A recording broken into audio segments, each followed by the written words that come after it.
And welcome to the 1% Club. We are glad you're here. Man, I hope you had an awesome Memorial Day weekend. I did, all fired up, back in Puerto Rico, got all the whiteboards up in all around this room and even over in the kitchen over there on the table, doing daily, weekly, monthly, and quarterly goals all written out, being super productive. Man, good to see you guys. Hey, real quick, while we got a few more people joining, I want to go around and just have some fun here. Alan, where are you from? Unmute yourself. Tell everyone what city and state you're from. Welcome. I'm actually in Southern Pines, North Carolina. We are next door to Pinehurst. Come on, baby. One of the greatest golf courses on earth. I cannot wait. I've never played. Come back. We'll take you over there. I've never been. I got to go, man. Cannot wait. We can make it happen. Tony. Thank you. Tony, where are you from, man? City and state. From Stanwood, Washington. Washington. And where's that? What part of Washington is that? Pacific Northwest area. Stanwood, just north, like 40 minutes north of Seattle. There you go. That's all I was looking for. Is kind of give me some stuff. All right. Welcome, buddy. Good to have you here, Tony. Any good golf courses I can go up there and play? Come on. He's got Pinehurst. Nothing compared to Alan's now. Not too much rain. All right. Awesome. I can go lasso some orcas and ride them around or something. Yeah. Jim, what's up? Good to see you there, buddy. What city and state? Where are you from, Jim, for everybody? Saratoga Springs, New York, upstate New York. Let's go. New York's in the house, man. New York's got some good golf up there. No doubt about it. Yes, Frank, very good golf courses. Yeah. Frank, is cheating, Frank. Was that there before I asked these questions? That was there all the time. That's actually really smart, you guys, because when you're on Zooms, like, oh, I got a referral. I'm going to call that Frank guy in Las Vegas, Nevada, and give him a referral. That's good. Awesome. Welcome, Frank. I love golfing in Las Vegas. It's one of amazing. And then Jeff or Jared, you're cheating too. Tacoma, Washington. What's up, man? That's smart. I had it on there already before you asked. I love it, baby. And it's got the EXP branded hat. By the way, we're coming out with all kinds of clothing line and hats and mugs, and we're doing some cool stuff just to have some more EXP merch. So love it. You're looking good, Jared. Good job there, buddy. Thank you. All right. We got time for one more, then we're going to start this party. Rose, Oxford. Hi, Rose. Good to see you. If you're driving, don't get in a wreck. Look at the road. You're making me nervous. And Luna by way of Latonia and the Brent Gove in the pot. I'm ready to be part of the pot. You're parking the car. All right. Well, you focus on that. Be safe. And I love your smile. It's magnetic. Good to have you here. Welcome. Okay, let's see how we're doing on the time. Oh, okay, we got another minute or two. We got Jeff Robinson from Lake Norman, North Carolina. Come on, baby. Jeff's in the house. Good to see you, buddy. Good to see you. I love it, man. And we got Rich from Orange County, California. What's up, Rich? Good to see you. How you doing today? You can come coast on golf on the coast down here. Oh, baby, no doubt Watch about the Pacific as you hit every hole. I love it. By the way, and I'm sorry, Jeff, I didn't mean to run by you. Jeff and I, who can guess where Jeff and I were last hanging out together on this whole Zoom?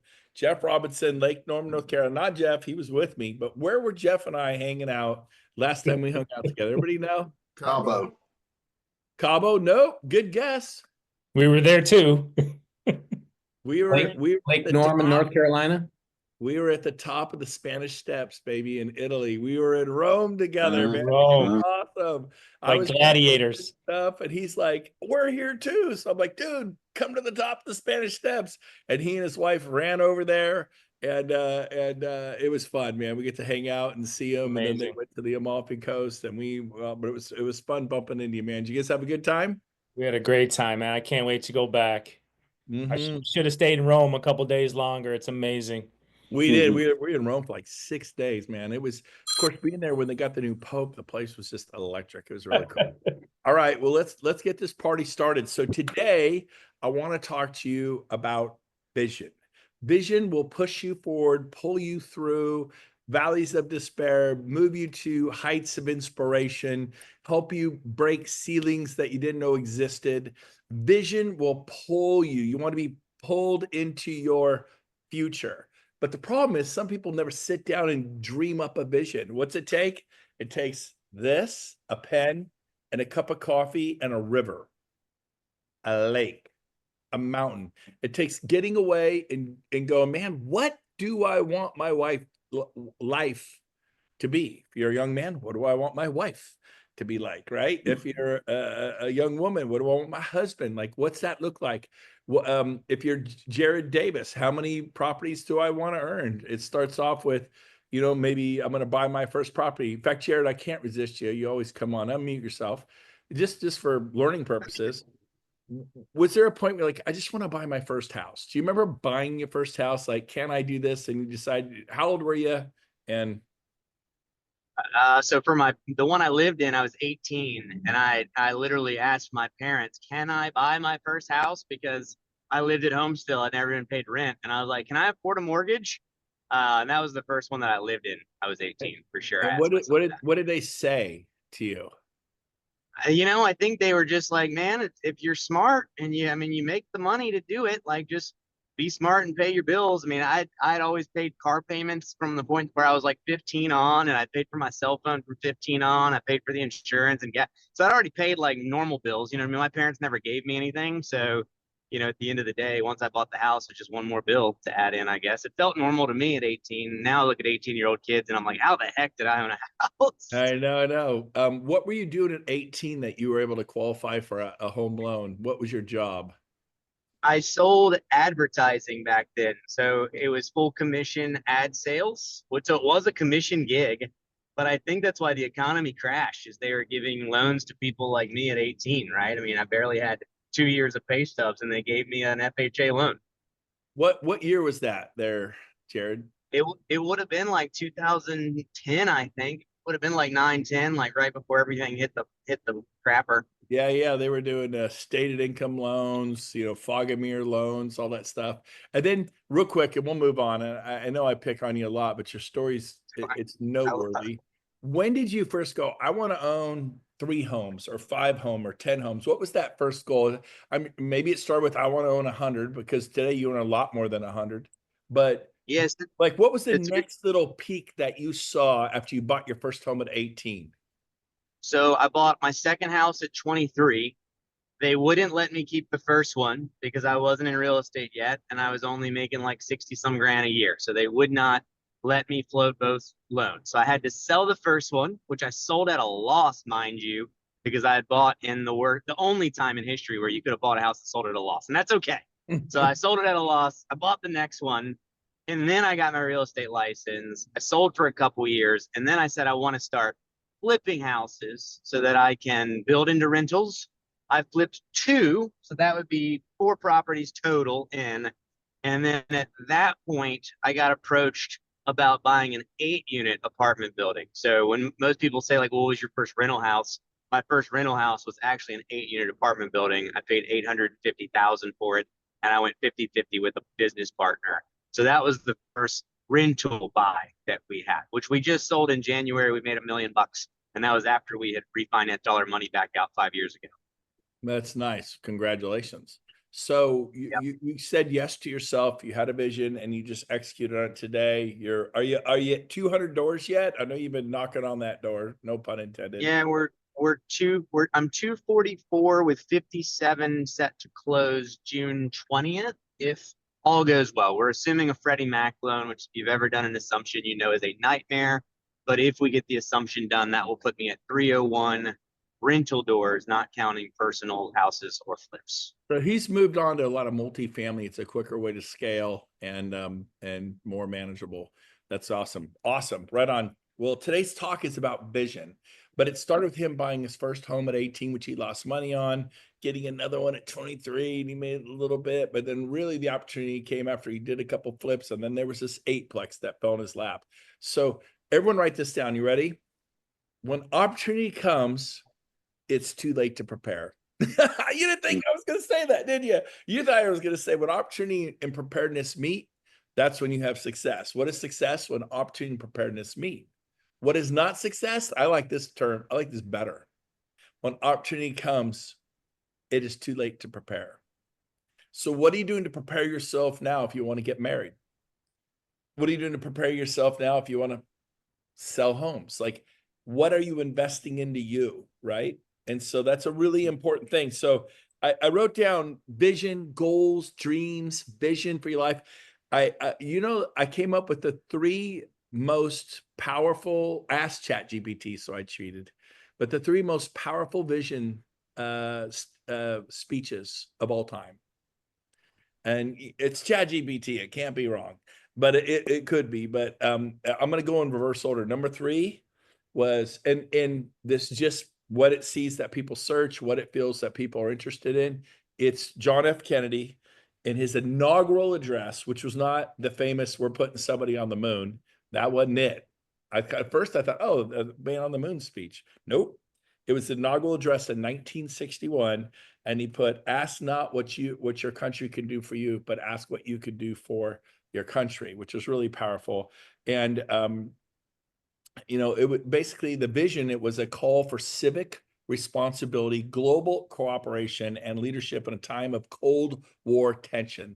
The Cold War was ripping. And so I thought that was pretty cool. The second most famous talk of all time was a guy named Winston Churchill. It was in 1940. It was about a year into the war. All hell was breaking loose in Europe. Basically the British, cabinet, the House of Commons, was just freaked out. They wanted to just sign a treaty with Adolf Hitler, who's steamrolling everybody. They were scared to death. He delivered this speech, and it was called "We Shall Fight on the Beaches."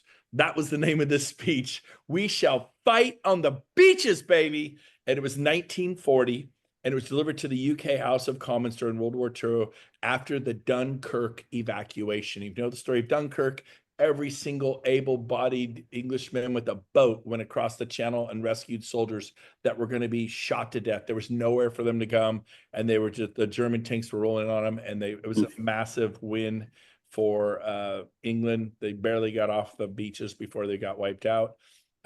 Basically, why it's famous is it galvanized the British morale during one of the darkest periods in the war. It became a symbol of defiance and courage. They were scared to death. They're like, we went over to France and we were going to go kick some butt, and we got our bottoms whooped, and we went flying back to the beaches, had nowhere to go, and our just people, just non-military people came and said, get on my boat, let's go. And hundreds and hundreds and hundreds, maybe thousands of boats went over there, fishing vessels, and evacuated the military. So that was a really powerful. But the number 1 most famous vision speech of all time was Martin Luther King Jr. in 1963.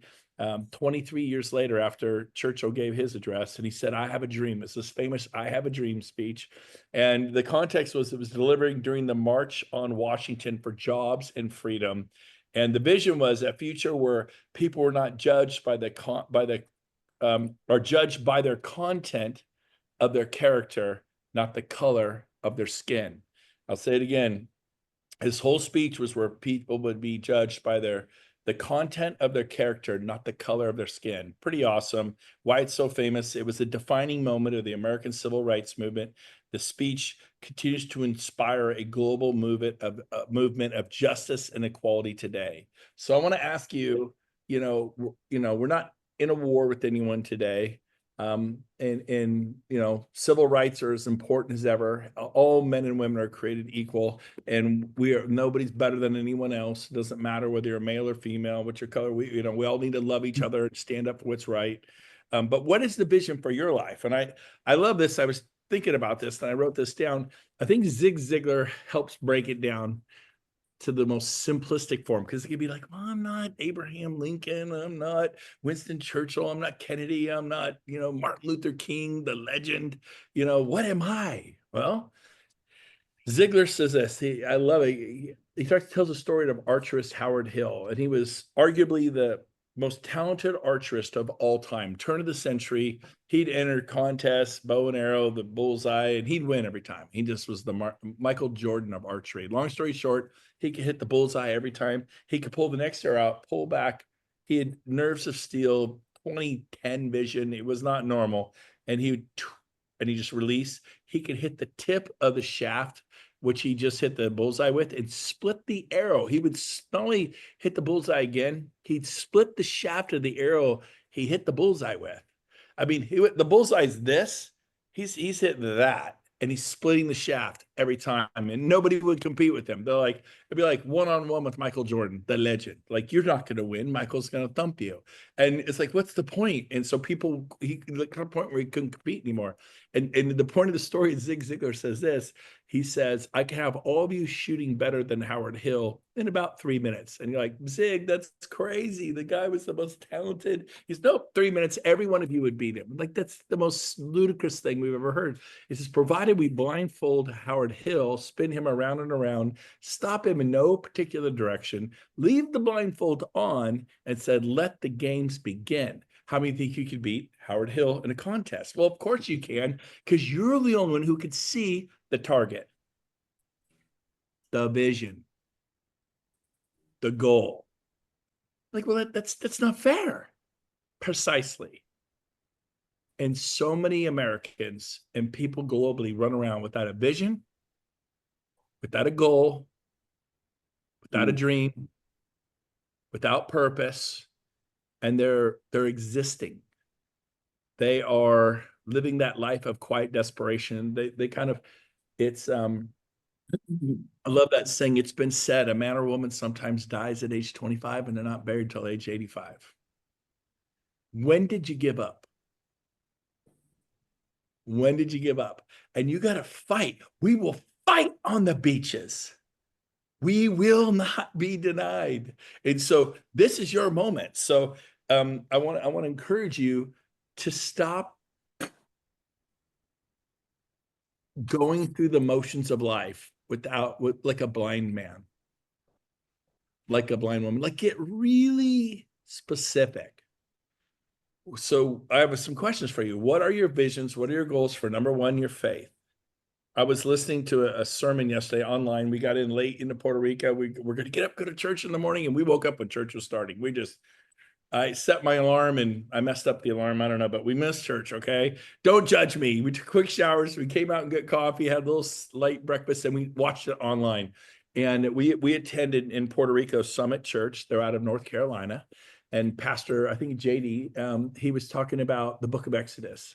And one of the things he talked about was about how important it was to read the Bible. If you're into that sort of thing, reading the Bible. And he says, if you go to church once a week, it's virtually going to do nothing for you.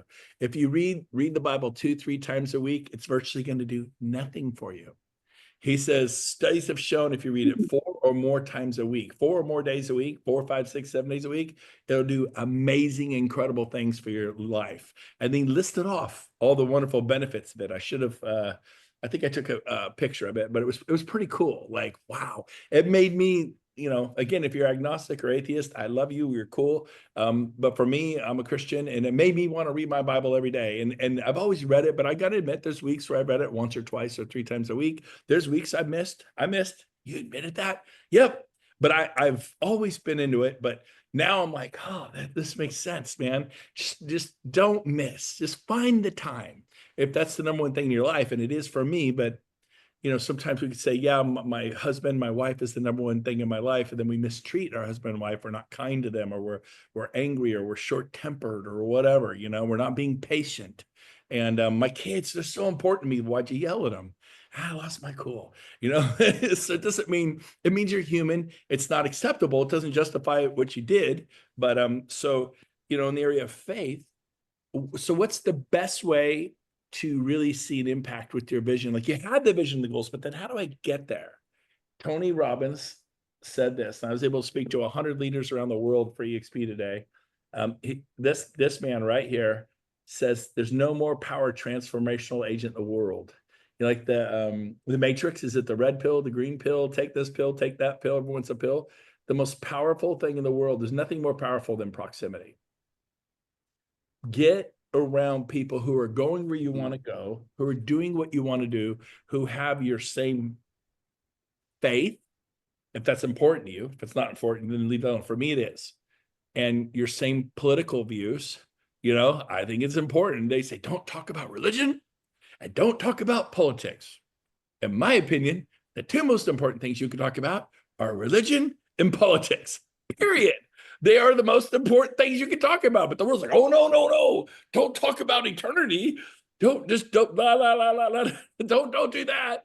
Like, think about it. It's silly. And then don't talk about politics. I mean, they're the most important things. I'll stop. But you get the idea. So for me, I make sure that my faith lines up there. And then my family is number two. So what's the vision with your husband and wife? Have you written out what kind of marriage you want to have? Have you, Paul Frank, Jared Davis, Jeff Robinson, Brent Gove, Robin Fox, if you're married? I don't know if you're married, Robin, but I don't know who's married and who's not, so I'll stop. But here's the deal. Have you written out the type of marriage you want to have? Were you, and for the women, have you taken the time to write out what kind of marriage you want to have with your husband? What does it look like? What does it act like? Is it playful? Is it quick to forgive? Do you have like Kathy and I have a thing we do? Like, I don't know if you know this, but we have actually fought before. Now, it hasn't been physical, although she slugged me twice in 35 years. I've gotten two good right in the arm. She laid it on me, baby, and I totally deserved it. Okay, I didn't touch her, but she gets pissed, and she slugged me twice in 35 years on the arm. I don't know why I'm such a sweetheart of a guy. No, I totally had it coming. I was probably being a total jerk, and for her to punch me in the arm, she was peeved. I always tell myself, never, ever, no matter what. I don't care if she slaps you in the face, you never touch a woman. Anyways, I'm off track. But we have a thing we do when we just aren't seeing eye to eye. You're not backing down, she's not backing down, and it is going bad quick. Okay. And it's like, so we do this thing called, and this helps us, permission to start over. I go, baby, I'm sorry. I'm just struggling here. I know you're struggling. Permission to start over. And she says yes every time. Now I realize you guys got to have that agreement, but it has been like huge for our marriage. Permission to start over. Let's just put all that behind us, because right now I totally disagree with you and she totally disagrees with me. I'm sure we're the only couple who goes through this. I'm sure you guys never argue, never fight, never disagree on anything. You're in total kumbaya like this. And we are a lot most of the time. So, but I've written out a vision for my marriage. What it looks like. I'm talking what it looks like in travel and intimacy and in not great detail, but enough detail. Is it playful? Are we uptight? Do we enjoy each other's company? Do we walk on the beach? Do we go to the gym together? Do we go on dates? Is it exciting? Are there magic moments in my wedding? So when I say the vision for your life, I mean, we spend so much time. Where's the vision for the business? And you guys are the 1% club. You're really the 1/10 of 1%. I mean, you guys, a lot of you come every week and you're just listening, and that's awesome. And I'm just preaching love. I'm preaching forgiveness. I'm preaching good marriages and good families and serving people. And that's my message. And that's a lot of you come back because it resonates with you. And the people it doesn't resonate with them, they don't come back, and that's okay. And I'm not angry with them or nothing. Everyone's got to go find their way. But this Zoom is proximity also, but you need to get in smaller rooms. We did this thing called the Genius Zone, and we have these success pods and these genius pods. I call them success pods, genius pods, same thing. And they meet every night at 9:00 and they hold each other accountable. It's going great. Got amazing stories coming out of that. We like 15 of them going on from the East Coast, Central, Mountain Standard, Pacific. They're all over the place. Pretty cool. They run for 90 days. It's happening right now. You may have missed it. You can go to be a part of the next one, the Genius Zone, baby. But if you take the time with a cup of coffee and gone somewhere that inspires you, Yosemite, Niagara Falls, Grand Canyon, Lake Tahoe, the Mississippi River, like somewhere where you like Yellowstone and the buffalo are out in the field, you got yourself a thermos of coffee and you pull over your rig and you sit there and have some coffee at 6:30 in the morning, the steam's coming off the geysers and you're just inspired, man. And you go, if you don't design your life, I think one of the greatest quotes I heard recently, and you will love this, you guys. You will love this. Nobody ever, how do I say it? Nobody ever drifted to their desired location. Isn't that good? Write that down.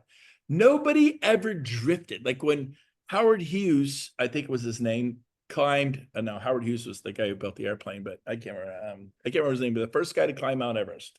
Tommy, do you know his name? You're off. You were. I think it's Sir Edmund Hillary. That's it. Sir Edmund Hillary. That's it. I knew it. So how'd you do it? How'd you do it? He's watching us out wandering now. And here I am on top of Mount Everest. Some of you have a Mount Everest to climb in your marriage, in your business, with Agent Attraction, in your health, beating cancer, beating diabetes, beating whatever it is you need to beat in your marriage, your family, your kids. You have a teenage son or daughter off the rails. It'll rip your heart out. And this is your time. Nobody drifted to a desired outcome, to where they want to be. It takes focus and effort. So fitness, finances, everyone spends all the time on their business and their finances. And then they become successful and they get divorced. What good is it to have this big revenue share business and be divorced? So I say, have the priorities, have a vision for your faith, for your family, for your fitness, for your finances. That's your business. It's fourth. Most people go business. They give their family and their faith and the leftovers. And that's it. And then fun. Like, it's fun to do that one. I mean, it's fun to do the business. It's fun to do finances. It's fun to do fun. But it's fun to do your family. It's fun to do your faith. It's invigorating.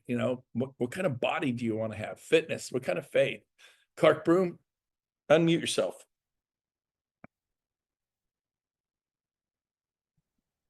How many pounds have you just lost altogether? Working on about 45 now. Everybody give him some love. I mean, that is freaking awesome, man. That is awesome. Congratulations, Clark. Congratulations. Woo! Yeah. Rose is all fired up. Rose, you're so sweet. Thank you, Clark, Rose. you're half the man you used to be. Well, he wasn't getting there. He wasn't 90 pounds, Tom, but Yeah. 45 is awesome. But here's the point. I don't think that happened because he was just out wandering around. He's like, yeah, Clark, how'd you do it? I have no idea. I just have no idea how that happened. I guarantee you had a game plan. I guarantee the way Jared Davis got to have 200 and something doors. He gets paid rent 270 times a month, whatever it was, drives whatever kind of car he wants to go, pretty much does whatever he wants to do. It wasn't because it just sort of happened. He was very focused and specific and intentional. In fact, look what he's got behind him, the game of Monopoly. It's an interesting backdrop he's got there. What's behind you matters. What's in front of you. That's why my goals and everything, it's all right here, the whole thing. I mean, I walk up to this stuff and sit here. I'm all turned around. There you go. But I mean, I just got boards and boards and boards. I sit here like, what do you do in Puerto Rico? I walk around with coffee and read these things. And over here, first thing I did when I landed, I did not feel focused. I hate not feeling focused. That's one thing you'll learn about me. So I got this board here. I have boards. It's like, this is in your kitchen, man. You don't put a board in your kitchen. You do if you're crazy. It's so, look at this. It says here, task list. If you look here, let's see if I can see. This one says daily. This one says weekly. This one says monthly. This one says yearly. Let me see. Investment paperwork. Finishing that one up today. Just wired $500,000 to an account. It's fun when you get to make some bigger investments. That was just today's investment. But it comes because I did what I'm talking to you guys about. Have I mastered it all? Am I a work in progress? Yeah. But baby, I will keep stepping up to the plate. And people go, someone the other day got in my face. How much is enough, Brent? I go, it's not about the money. I believe I should be responsible for my money. I'm able to give a lot because I've been responsible for my money. I invest. I'm the parable of the talents. but it's about the people. It's about the people. And rumors of my retirement have been greatly exaggerated, but they're true. I am going to retire. I'm going to announce it today in about 30 years. I'm going to retire in about 30 years because if I was a co-worker or working steel welder on a ship, maybe I didn't like that job. Maybe I'd want to retire if I hated my job. I love you guys and I love being here. And I got no plans of going anywhere. If I hated what I did, I'd retire and just go play golf all the time with Gene and sail around on the Naughty Nickel. And you know, it's pretty cool. But guess what? I want to make a difference. And on that note, next year in May, we're doing a huge trip to Maui. If you want to come hang out, there's no meetings. Just going to be golfing, going to hulas, going to, you know, having some fun times. So it's May 8th through May 15th. If you want to just save the dates, I'll give you more information. It's not an event. We're just hanging out in Kapalua. We're hanging out at Whalers Village. We're hanging out on the beach. We're staying at the Aston Kanapali Shores. I'll tell you more about it. But if you just want to hang out, I'd love to have a nice, you know, Hawaiian dinner with you. I'd love to hang out, play golf with you, be at the pool. We love this resort. We've been to the Hyatt, the Westin, the Marriott, the Sheraton Hotel Row there, if you've ever been to Whalers Village. And we love this Aston Kanapali Shores the most. It's very family. The grounds are gorgeous. There's a huge kids pool, palm trees that are 200 feet in the air, it seems like. It's like 8 stories up. It's a big place. The restaurant is right in the middle. Best banana and macadamia nut pancakes you've ever had. Kona coffee. They got a little tiki bar there. You can get a fruity drink, and the pool's right there, the spa. It's amazing. But every room has a washer, a dryer, and a kitchen with granite counters. It's all decorated Hawaiian. The Aloha Suites have wraparound porches that hold 70 people. And you're on the beach. You can underhand a pineapple and hit the waves breaking on the beach from the, I've done it. It's not just something but I've actually done it. Probably wasn't probably approved by the hotel, but anyway, so it's really a blast. So if you want to just come hang out and have proximity and go have a great time with your family, just planting that seed. Because one of the things you need to do as a leader is create magical moments. And so, like, I wish I could do it someday. Well, save your money. Just tell your wife, tell your husband, we're going to Maui next May. We couldn't recall it. Maui in May for Mother's Day. Write that down. It's good. Maui in May for Mother's Day. We're going to be there over Mother's Day. Treat your wife to a special time. And I don't have the money. Well, what a great thing to work your butt off for and save the money for. So it's going to be absolutely amazing. Those are the dates. May 8th. May 8th or 9th. We don't have the actual day because we're actually working with a group booking. And you can't get dates that far in a year in advance. But if you do through group booking, it's going to be amazing. So hotel rooms, you have to go out to breakfast, lunch, and dinner, breakfast, lunch, and dinner, breakfast. It's nice to wake up and have some Cheerios or eggs and bacon or, you know, whatever, make pancakes in your own room and add bananas yourself or whatever, and then do some laundry and put the kids down at 1 for a nap and be able to, you know, so it's more family oriented place.